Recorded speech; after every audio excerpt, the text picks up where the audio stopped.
आदित्य जी, बिहार प्रभारी हैं भाजपा के विनोद तावड़े, उनका वीडियो कल महाराष्ट्र में पैसा देते हुए वायरल हो रहा है, क्या प्रतिक्रिया होगी? देखिए, सबसे पहले तो मैं कहना चाहूंगा कि ये लोकतंत्र को शर्मसार करने वाली हरकत है, पहला चीज। और दूसरा ये बताता है कि चुनाव आयोग जो है किस तरह से शिथिल और पंगु हो चुका है और भारतीय जनता पार्टी के हाथों में है पूरी तरह से। और भारतीय जनता पार्टी भ्रष्टाचार की जनक है, ये आज नहीं पिछले कई वर्षों से हम देखते आ रहे हैं। याद कीजिए वो दिन जब बंगारू लक्ष्मण जी को पूरे देश नहीं विदेशों में भी लोग देखा थे कि किस तरह से वो रिश्वत ले रहे थे और 4 साल की सजा हुई थी। तो इसी तरह से विनोद तावड़े जी पर एक केस बनना चाहिए। और पूरे देश विदेश से देखा है किस तरह से उन्होंने पैसा देने का काम किया है, लोकतंत्र की हत्या करने का काम किया है और वोटरों को पैसे से प्रभावित करने की कोशिश किया है। इसलिए कड़ी कार्रवाई करते हुए चुनाव आयोग को और वहां के महाराष्ट्र के प्रशासन को उन्हें कड़ी से कड़ी सजा देनी चाहिए। नहीं, लेकिन उन लोगों का तो साफ कहना है कि देखिए, जो जो आंकड़े आप बता रहे हैं करोड़ों में रुपए थे, लेकिन वो कह रहे हैं कि कुछ लाख ही मात्र रुपए थे और जो एजेंट है उनको देने के लिए वो पैसे आए थे।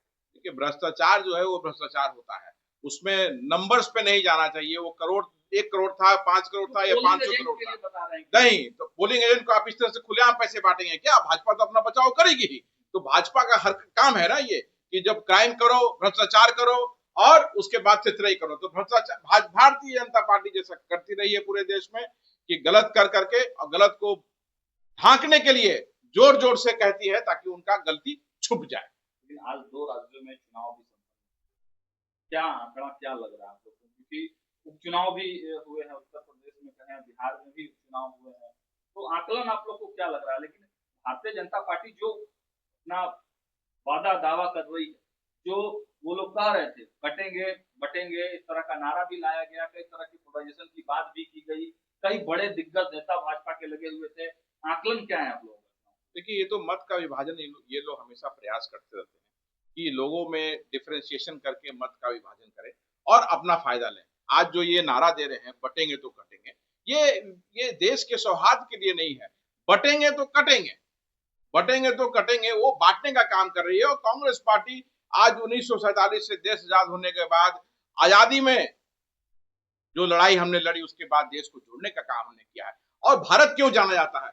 भारत अपनी संस्कृति के लिए जाना जाता है, भारत अनेकता में एकता के लिए जाना जाता है और सामाजिक सौहार्द के लिए जाना जाता है। और उसी सामाजिक सौहार्द को तोड़ करके ये अपने फायदे के लिए उसे वोट में तब्दील करना चाहते हैं। तो देश समझ चुका है कि किस तरह से ये पोलराइज करते हैं, किस तरह से धर्म का ये इस्तेमाल करते हैं।